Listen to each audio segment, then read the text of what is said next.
si fa sempre più infuocato. Si teme per diversi ospedali, soprattutto nella Bassa, dove oggi si sono riuniti medici, primari e sindacati, ma si attende, dice l'assessore alla sanità Coletto, le direttive del governo.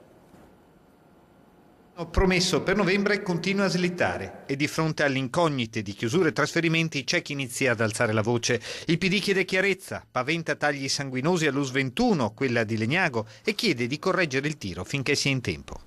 Chiusure di ospedali ce ne saranno, chiusure dei reparti, riduzione dei posti letto. In parte questo è dovuto a indicazioni di carattere nazionale, che anche noi condividiamo, in parte è dovuto invece a scelte politiche che non condividiamo. Per esempio, quando si chiudono ospedali come quello di Bovolone, che fa oggi 2000 operazioni tra dei hospital e altri tipi di operazioni, in particolare di ortopedia, e si proporrà che tutte questo tipo di operazioni vengano fatte poi a Legnago, intasando quell'ospedale e portando l'ospedale di fatto a una dequalificazione, bene, su questo noi non siamo d'accordo.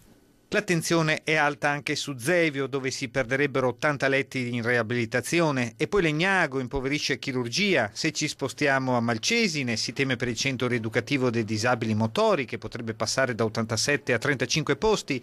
A Villafranca occorre fare i conti con i tempi eterni del Magalini. Sull'asse Bussolengo-Isola della Scala invece c'è una grande contraddizione. All'Orlandi carenze di personale, con neuropsichiatria infantile e neurologia per esempio a soffrire la mancanza di gente, e invece a Isola, ospedale fantasma rimasto aperto per il ricorso del comune al TAR, la gente c'è ma non ha nulla da fare.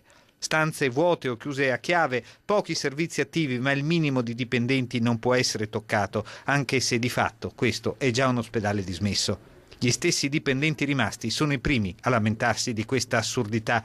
L'assessore Coletto chiede pazienza e invita a non fare battaglie su semplici ipotesi. E questo non è quello che sarà, come dire, la sistemazione definitiva.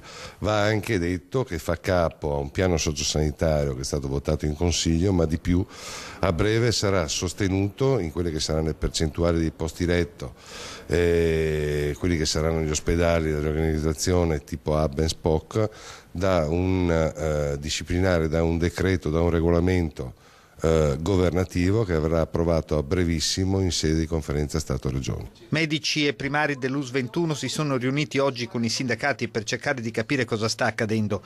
I direttori generali stanno considerando le varie ipotesi comunicate dalla Regione per dare suggerimenti e valutazioni, ma la strada di accentrare i servizi in città impoverendo le periferie sembra già tracciata. E hanno protestato i disabili questa mattina davanti alla sede dell'ULSS 20 e loro e le loro famiglie hanno